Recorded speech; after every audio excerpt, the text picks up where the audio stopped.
Britain's universities, when safe spaces become unsafe. Before we dive into what's happening on our campuses right now, if you care about keeping up with the political realities shaping modern Britain, hit that subscribe button. Trust me, you'll want to be here for what's coming next. Right? Let's talk about something that's been brewing in our universities, something that's gone from concerning to genuinely alarming, and something that the government is finally acknowledging cannot be swept under Persian rug any longer. We're talking about anti-Semitism on British university campuses, and the numbers are nothing short of staggering. A 413% increase in incidents following October 7th, 2023. Not a typo. 413% in a single year, at institutions that pride themselves on being bastions of enlightenment, tolerance, and intellectual rigor. The irony would be delicious if it weren't so deeply troubling. Education Secretary Bridget Phillipson has finally put pen to paper, or rather finger to keyboard, writing to vice-chancellors across the nation with a message that can be distilled to its essence as follows: sort it out or face the consequences. And when she says consequences, she's not talking about a stern talking to over afternoon tea. The Office for Students, the university's regulator, has made it abundantly clear that they possess the power to impose fines. But here's where it gets particularly spicy. They can ultimately sever public funding. That's the nuclear option, the financial guillotine that would make any university administrator break out in a cold sweat. Because let's be brutally honest, without that public funding, many of these institutions would find themselves in rather dire straits rather quickly. Now, the timing of recent protests has been, shall we say, spectacularly tone-deaf. The Prime Minister called for humanity ahead of university demonstrations on the anniversary of an attack that saw 1,200 people brutally murdered by Hamas. 1,200 human beings. 1,200 families shattered. And in the immediate wake of a deadly terrorist attack on Heaton Park Synagogue right here on British soil. Protesters have 364 other days in the year to make their voices heard. The right to peaceful protest is sacrosanct in this country, absolutely. But there's something to be said about reading the room, about basic human decency, about understanding that some moments call for reflection rather than megaphones and placards. Universities are indeed places where ideas should be shared, challenged, and debated with vigor. That's rather the point of them. But when does legitimate protest cross a line into something darker, something that makes Jewish students feel unsafe in lecture halls and libraries, in spaces where they should be focused on differential equations or Renaissance poetry, not whether they'll be harassed on their way to the canteen? The government's position has crystallized into something remarkably unambiguous. Phillipson states the buck stops with universities when it comes to ridding their campuses of hate. Not partially, not somewhat, completely. One instance of anti-Semitism is one too many, she says, and institutions have a full backing to use their powers to keep students safe. This isn't the usual political waffle we become accustomed to, the carefully worded statements designed to offend absolutely no one while saying absolutely nothing. This is a government minister essentially saying, you have the tools, you have the authority, now bloody well use them. And if you don't, we'll make you wish you had.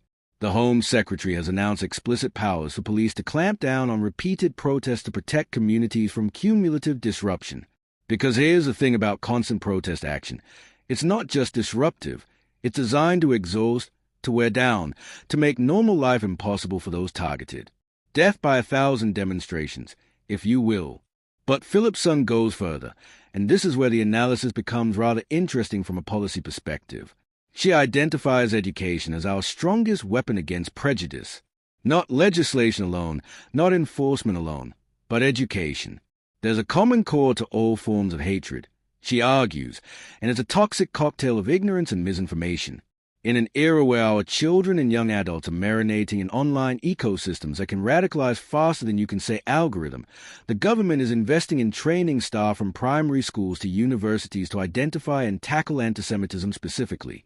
They are teaching educators how to encourage tolerant debate outside the classroom, how to help students identify misinformation and disinformation around anti-Semitic views.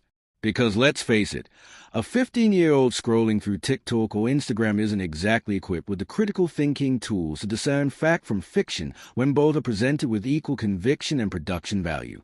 The approach is actually rather sophisticated when you examine it closely. By giving children the tools of knowledge, empathy, and critical thinking, the government aims to build resilience not just to antisemitism, but to every form of hate. It's the long game, the generational play. Because you can legislate behavior to some extent, you can punish transgressions, but you cannot legislate someone into not being a bigot. That requires something deeper, something that starts in childhood and continues through adolescence and into adulthood. It requires exposure to different perspectives, to history, to the consequences of hatred left unchecked.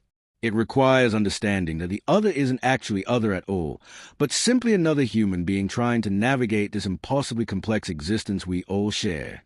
Universities are being positioned as more than just educational institutions in this framework. They are anchors to the communities they serve. Phillipson insists. That's a significant framing because it places responsibility not just within campus boundaries but extending outward into the surrounding area. Universities don't exist in hermetically sealed bubbles, though some might prefer it that way. They are economic engines, cultural centers, employers of thousands, educators of future leaders. When hatred festers on campus, it doesn't stay on campus. It seeps into the local community. It gets carried home during reading week. It spreads through social media networks that connect that campus to every other campus in the country.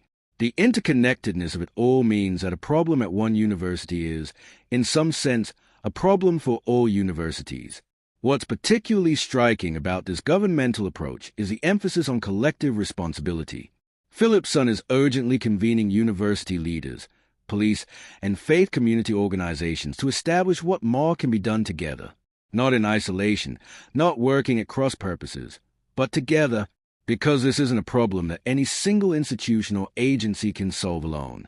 It requires coordination, shared intelligence, best practices, and a willingness to call out antisemitism even when it's cloaked in the language of social justice or anti-imperialism or whatever euphemism makes it more palatable to certain audiences. Hatred wrapped in righteous indignation is still hatred. A brick through a window hurts regardless of the political justification. The government's message has become unmistakable.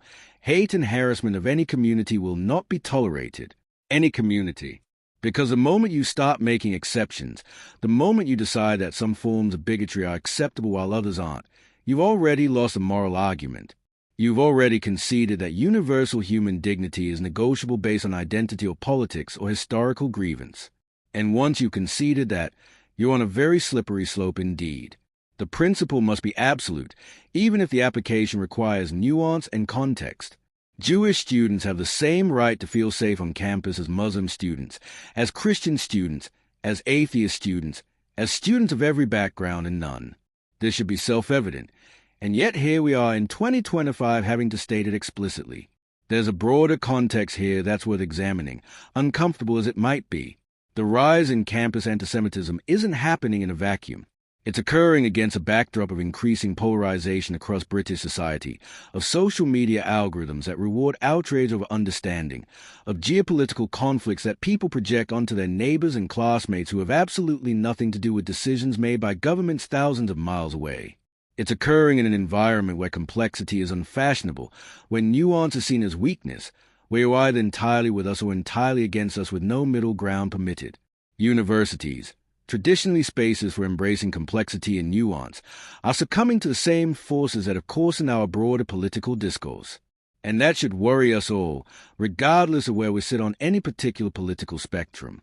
Phillipson frames this as a choice between two visions of Britain: a country of learning, not ignorance; a country of hope, not hate; a country that rejects misinformation and disinformation and chooses truth. It's aspirational language, certainly, but it's also a gauntlet thrown down. Which Britain do we want to be? The one that allows hatred to spread like a virus, unchallenged and unchecked? Or the one that confronts it head-on, that refuses to accept that antisemitism, or any form of bigotry, is just the price we pay for living in a diverse society? Because it isn't. It's a choice, and choices of consequences. Universities must choose whether they'll be institutions that protect all their students or only some. Government must choose whether it'll enforce its stated principles or allow them to become hollow rhetoric. And we, as citizens, must choose whether we'll speak up when we witness hatred or whether we'll avert our eyes and hope someone else deals with it. The buck stops with universities, Phillipson insists. But actually, the buck stops with all of us. Every time we remain silent in the face of anti-Semitism, we're complicit. Every time we make excuses for it, rationalize it, contextualize it into acceptability, we're complicit.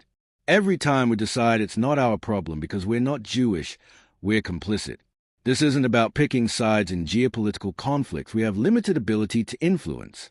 This is about ensuring that Jewish students in Manchester or Edinburgh or London can attend lectures without fear, can participate in campus life without harassment, can simply exist without having to justify their existence. That's not a high bar. That's the absolute minimum standard for a civilized society. And if our universities, our supposed centers of enlightenment, cannot meet that minimum standard, then we have a crisis that extends far beyond campus boundaries. We have a failure of institutional leadership, of moral courage, of basic human decency. And that's something that should concern every single person who cares about the future of this country. What happens next will tell us a great deal about modern Britain. Will universities take the government's warning seriously and implement meaningful changes, or will they continue with performative gestures while anti-Semitism continues unchecked? Will the Office for Students actually use its powers, or will the threat of financial consequences remain just that, a threat? Will we see prosecutions where laws are being broken, or will perpetrators continue to face no real accountability? The answers to these questions will shape not just a university experience for Jewish students, but the broader message we send about what's acceptable in British society. Because make no mistake, students are watching. Future students are watching. And they are learning lessons about whether British institutions will protect them or abandon them when hatred comes calling. If you want to stay informed about how this develops, about whether words translate into action, about whether Britain chooses hope over hate, then you need to subscribe to UK Connors, because we'll be following this story and every other political reality that shapes our nation. See you in the next one.